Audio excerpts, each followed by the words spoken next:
Bienvenidos. El tema que veremos el día de hoy: riesgos eléctricos e incendios. Funcionamiento eléctrico y mecánico del corazón. Bien, las sucesivas y alternadas contracciones y relajaciones permiten que el corazón funcione como una bomba mecánicamente hablando, impulsando la sangre desde las venas hacia las arterias. Este patrón mecánico se denomina ciclo cardíaco y consta de dos fases principales: la diástole o fase de relajación, la sístole o fase de contracción.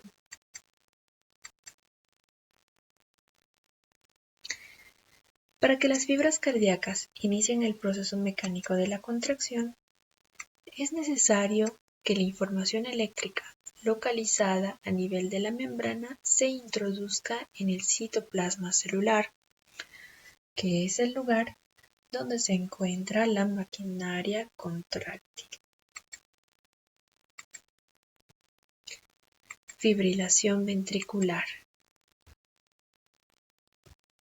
Se produce cuando la corriente pasa por el corazón y su efecto en el organismo se traduce en un paro cortocirculatorio o rotura del ritmo cardíaco. La fibrilación se produce cuando el choque eléctrico tiene una duración superior a los 0.15 segundos y el 20% de la duración total del ciclo cardíaco medio del hombre es de 0.75 segundos. Por lo tanto, consiste en un movimiento anárquico del corazón que deja de enviar sangre a los distintos órganos, y aunque este movimiento no sigue su ritmo normal de funcionamiento, la fibrilación ventricular está considerada como la principal causa de muerte por choque eléctrico. Influencia de la corriente eléctrica sobre el cuerpo humano. El riesgo eléctrico es uno de los que con mayor frecuencia a la hora de trabajar con electricidad y sus consecuencias en caso de accidente suelen ser graves. Y por ello, concederemos la máxima importancia a la prevención de esos accidentes eléctricos. Cuando a través del cuerpo humano circula la corriente eléctrica, se comporta como una resistencia, y de acuerdo a la ley de Ohm, la intensidad de corriente de paso vendría determinada por la siguiente fórmula: corriente o intensidad es igual a voltaje sobre resistencia. Por lo tanto, podríamos tener efectos directos tales como paros cardíacos, asfixias o quemaduras, dependiendo de diversos factores de resistencia en el organismo, ya que la resistencia del cuerpo humano varía en base a diversos factores, tales como la cantidad de agua que se consume, el peso de una persona, si es hombre o mujer, varía incluso hasta por el cambio de humor. Es muy importante, cada persona tiene una resistencia corporal diferente. Esto nos lleva a verificar diversos efectos según la cantidad de corriente en miliamperes, reflejándose en daños. Por ejemplo, podemos percibir que si recibimos una descarga eléctrica menor a 1 miliampere, podríamos estar hablando de un posible cosquilleo. Es una especie de hormigueo molesto más que un cosquilleo. En el caso de 1 a 3 miliamperes, podemos sentir una percepción de descarga eléctrica leve, donde nosotros nos podemos soltar. De 3 a 4 miliamperios podríamos estar hablando de una electrización, donde vemos que esas descargas eléctricas producen en nosotros movimientos, reflejos o reacciones involuntarias, pero fuertes. Estas pueden ocasionar otro tipo de lesiones. Cuando nosotros tenemos un nivel más elevado de corriente influyendo sobre nuestro cuerpo, estamos hablando de un rango de entre 6 y 10 mA, podríamos hablar de una tetanización, donde nosotros ya percibimos una descarga más dolorosa que nos ocasiona una paralización muscular.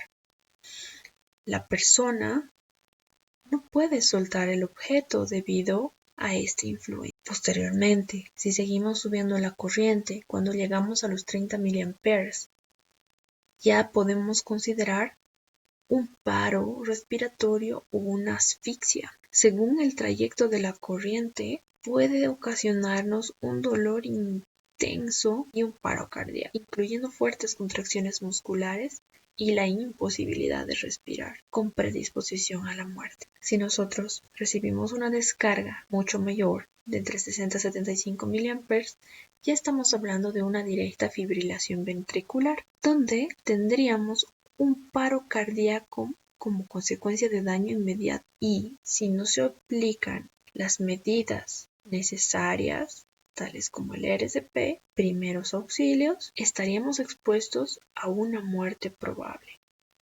Superados los 100 mA, la fibrilación es irreversible a partir de los 0.15 segundos por paro cardíaco, y estaríamos expuestos a quemaduras muy graves.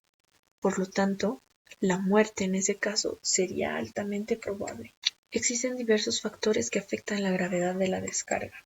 Entre ellos, nosotros destacamos la dirección por la corriente que circula en el cuerpo. Recordemos que la corriente sigue un camino y sigue el camino del mayor potencial hacia el menor potencial eléctrico. Por lo tanto, nosotros en el gráfico podemos observar que al estar en contacto por medio de la mano con un conductor, este llega a ser un conducto de entrada, siendo el pie descalzo el conductor de salida. Veamos otros casos. Vemos también que el recorrido de la corriente a través del cuerpo podría ir de brazo a brazo, o de un brazo hacia una pierna, o del brazo hacia la cabeza, del brazo pasando por el corazón hacia el otro pie, o de la cabeza hacia los pies. Es importante usar los equipos de protección correspondientes para poder evitar este tipo de riesgo. Para ello, nosotros hablamos de medidas de protección personales, como técnicos en electricidad, pero también vamos a hablar sobre algunos protocolos que se deben seguir al momento de trabajar. Por ello es importante que veamos y estudiemos las 5 reglas de oro de la electricidad. En este caso vamos a empezar estudiando los destinados a baja tensión. También es importante que tomemos en cuenta la protección contra contactos eléctricos de tipo directos, ¿sí? Estamos hablando de una tensión de seguridad que se considera 24 voltios, ojo, en corriente continua. Esto va relacionado con la cantidad de corriente que puede atravesar el cuerpo según la resistencia para evitar daños considerables. También es importante el alejamiento de las partes activas de una instalación. Veremos más adelante que eso está normado. Tenemos también la interposición de obstáculos. No es necesario que cuando trabajemos con energía eléctrica o trabajemos en circuitos eléctricos, aunque estén desenergizados, no nos confiemos y usemos equipo de protección personal. También es importante el recubrimiento de partes activas del circuito, tales como empalmes, que se llegan a hacer muchas veces en las instalaciones domiciliarias. Destacando el alejamiento de las partes activas, podemos ver que muchas veces en nuestras casas las redes de distribución eléctrica aérea tienden en edificaciones nuevas a acercarse debido a que las personas que han ido construyendo esas viviendas no tenían conocimiento normativo, ¿no? La manera correcta es distanciar estas construcciones en longitudes y alturas determinadas. En este caso podrá informarnos mejor la concesionaria de energía eléctrica, ELF. Medidas de prevención de la instalación eléctrica. También es necesario considerar medidas de prevención de la instalación eléctrica, ya que si nosotros, como consumidores de energía eléctrica, protegemos la instalación, debemos ver de qué la estamos protegiendo. En este caso, nosotros vamos a considerar que probablemente vayamos nosotros en algún momento a sufrir alguna pequeña descarga, como por ejemplo cuando conectamos los cargadores de nuestros celulares. Muchas de esas veces nosotros tendemos a ver una chispa y muchas veces sentir el cosquilleo por el hecho de que nos pasa esa corriente. O cuando nos duchamos podemos llegar a sentir una pequeña descarga a través del agua, ¿no? Cuando no contamos con un sistema de aterramiento. En este caso, los sistemas de puesta a tierra adecuados son de gran ayuda. También podemos contar con otro tipo de equipos, como son las llaves termomagnéticas que llegan a cortar la distribución de energía en caso de cortocircuito. También estamos hablando de otro tipo de equipos, como podemos ver al lado de los interruptores diferenciales, que funcionan como controladores en el punto de ingreso de la corriente y verifican la salida de la corriente completa. Ellos nos protegen a nosotros como personas de recibir contactos de tipo indirecto. Y en algunas ocasiones también se llega a instalar un protector de sobretensiones. Es muy importante la instalación de la llave termomagnética en la instalación domiciliaria, y también es importante reconocer cuáles son los tipos de llaves que vamos a usar, en qué casos. Como podemos ver en la imagen, empezando de derecha hacia izquierda, podemos contar con una llave termomagnética monopolar en el primer caso. Esta se usa para sistemas eléctricos en los cuales nosotros tenemos base y neutro considerados. En el segundo caso, contamos con una llave termomagnética bipolar para sistemas bifásicos. Estos estarían constituidos por una fase-fase. Para sistemas trifásicos de distribución de energía podemos llegar a contar con los dos últimos elementos.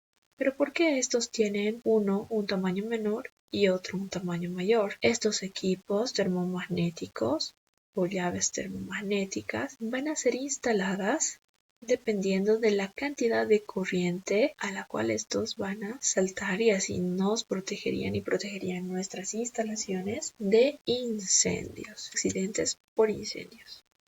Debido a que se ocurren los incendios en las instalaciones eléctricas o domicilios, debido más que todo a cortocircuitos y sobrecargas. Recordemos que el cortocircuito es la unión de dos conductores, ya sea fase y neutro, fase y fase, y en algún caso fase directamente en descarga hacia la Tierra, produciendo un triángulo de fuego. ¿Cuáles son las características de ese triángulo de fuego? Las fuentes de oxígeno, que la encontraríamos en grande cantidad en el aire. Fuentes de calor. Recordemos que todo conductor por el que atraviesa corriente eléctrica desprende calor. A este efecto se le llama efecto Joule. También, para completar este triángulo, necesitamos combustible. Podemos tener diversos tipos de combustible. Podemos hablar de sólidos, líquidos o gases. En este caso, la protección o aislación con la que cuentan nuestros conductores en las instalaciones domiciliarias tienen un combustible de tipo sólido. Recuerden que son de material PVC y el plástico es un combustible. Estos tres elementos combinados forman una reacción en cadena y dan la posibilidad de aparecer al fuego. ¿Y qué es el fuego y cómo se genera? El fuego es la oxidación química que sucede de manera rápida, generando luz y calor. Desde el descubrimiento del fuego en la prehistoria, se ha constituido un elemento fundamental en la vida de todo ser humano, desde el hogar hasta en las grandes industrias. Sin embargo, cuando el fuego está fuera de control, llega a ser perjudicial para el hombre. ¿Y cómo se genera el fuego? Cuando una sustancia se calienta, desprende unos vapores y gases. Estos se combinan con el oxígeno y aire en presencia de una fuente de ignición arde. Es por eso que cuando nuestros circuitos empiezan a calentar, nosotros siempre sentimos ese olor característico debido a que desprenden estos vapores y gases. Ese calor desprendido no es suficiente para generar más vapores del material del combustible. Si ese es el caso, el fuego se apaga. Si la cantidad, sin embargo, de calor desprendida es elevada, el material combustible seguirá descomponiéndose y se desprenderán más vapores que combinen con el oxígeno y se inflamarán. Por lo tanto, el fuego aumentará, verificándose una reacción en cadena y llevándonos a la propagación del fuego. Ese calor va a transmitirse de tres formas diferentes: conducción, radiación y convección. Cuando hablamos de conducción, hablamos de la transferencia de calor por contacto directo entre dos cuerpos. Esa conducción de calor tiene lugar únicamente cuando las distintas partes del cuerpo se encuentran a temperaturas diferentes. Cuando hablamos de convección, hablamos de la transferencia de calor producida por el movimiento del aire. El calor que se produce en un fuego se transfiere al aire que lo rodea por su conducción, pero el calentamiento de los objetos que se encuentran en el edificio se produce a través de la circulación de ese aire caliente que se expande y generalmente se eleva. Radiación. La radiación es la transferencia de calor producida por la emisión de esas ondas electromagnéticas. Dichas ondas se mueven a través del espacio de los materiales, a través de la luz siendo absorbidas por los cuerpos. Es importante que conozcamos diversos tipos de fuego que se clasifican según el tipo de material combustible que tienen. Estamos hablando de los fuegos de categoría A, B, C, D y K. En el tipo A, como podemos ver, estamos hablando de clasificación de maderas, telas, papel y goma. En el tipo B, empezamos a hablar de gasolina, grasas, lubricantes y gases. En la del tipo C, podríamos hablar de transformadores, centrales eléctricas, computadoras. Todo fuego generado por alguna actividad eléctrica. D, magnesio, titanio, sodio, potasio. Tipo K, incendios que involucren a medios o aparatos de cocción que contengan aceites. Para nosotros poder mitigar el fuego, usamos un equipo y es nuestro amigo extintor. Este equipo nos sirve para apagar fuegos. Consiste en un recipiente metálico o cilindro de acero que contiene el agente extintor de incendios a presión, de modo que al abrir la válvula, el agente sale por la boquilla que se dirige a la base del fuego con el objetivo de extinguirlo. Es usado en la prevención de incendios, ¿no? Y tenemos nuestro amigo extintor que nos dice que imaginemos que estamos en una oficina e inesperadamente una chispa comienza un incendio. ¿Qué haces? ¿Sabes usar un extintor? Pregunta. Es muy importante que aprendamos entonces a usar un extintor. Muy bien.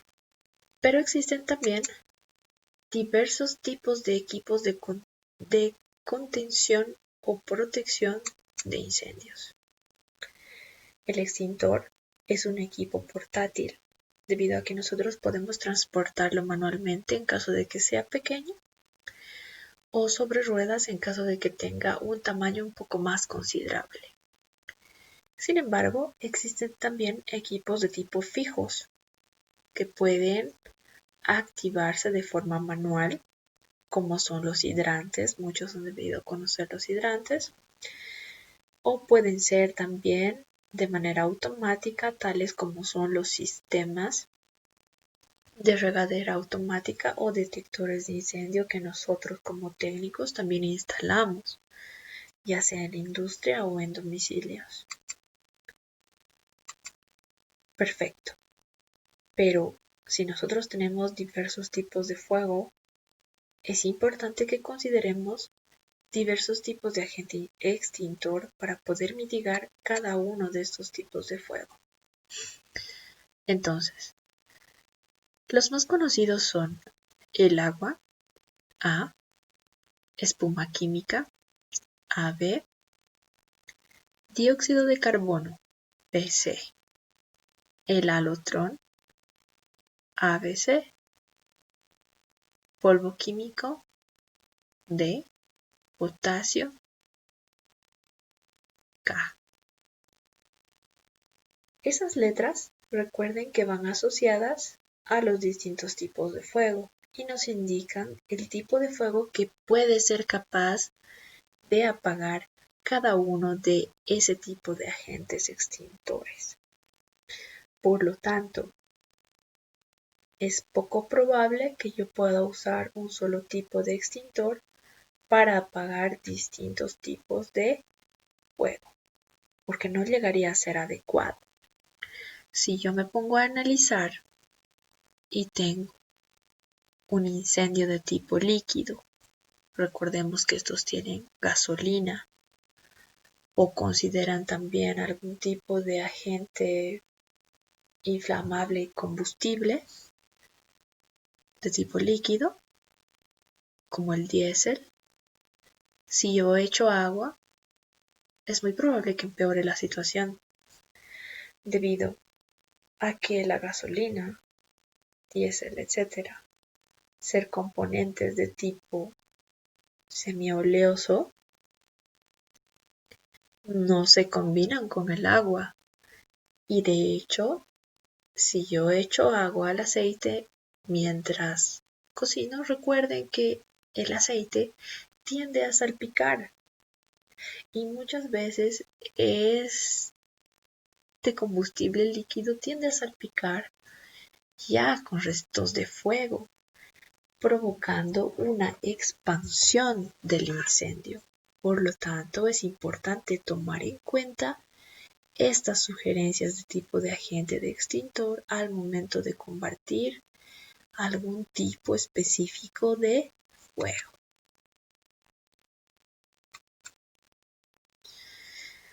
¿Y qué debo hacer en caso de incendios? Al igual que cuando debemos prestar primeros auxilios, es importante que sepamos qué hacer en caso de incendio.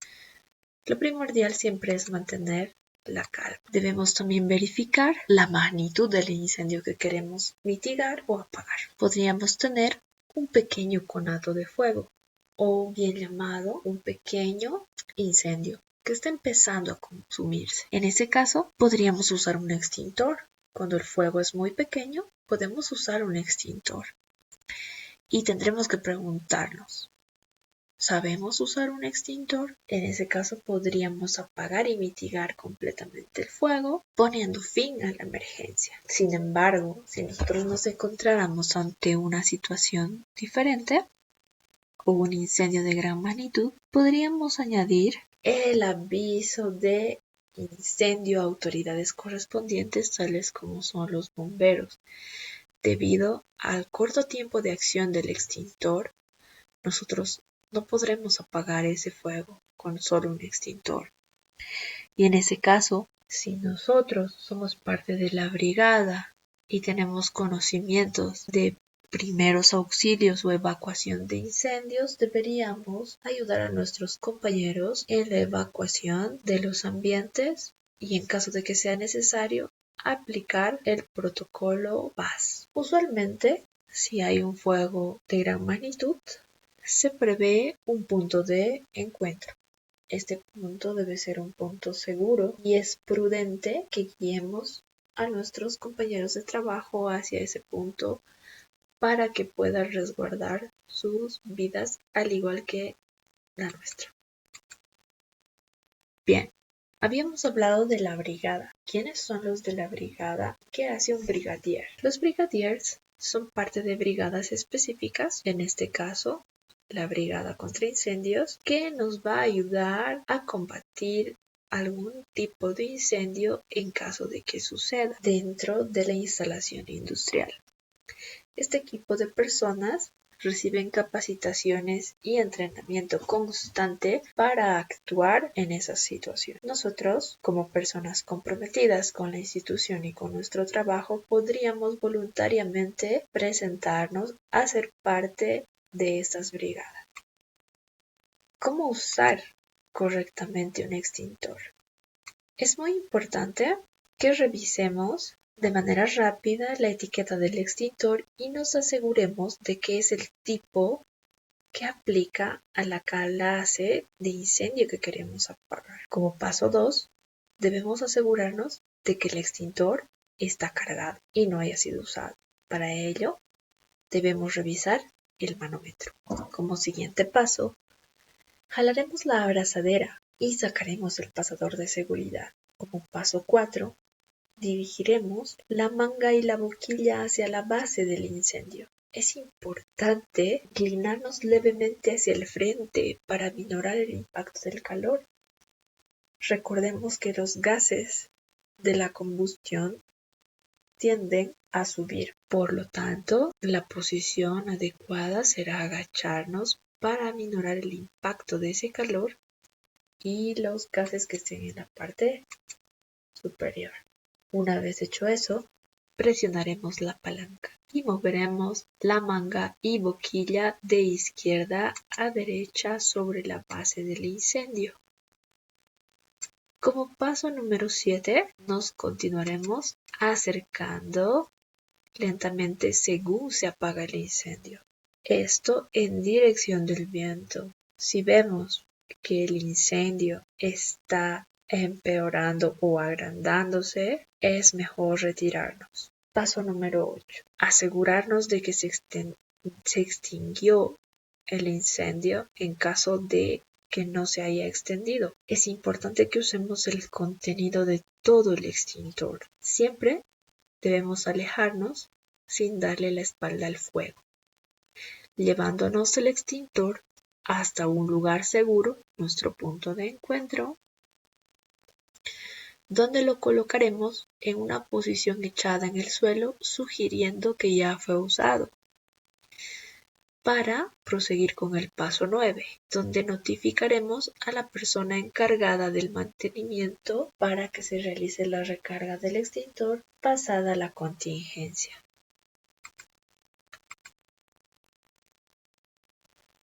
Muchas gracias por su atención.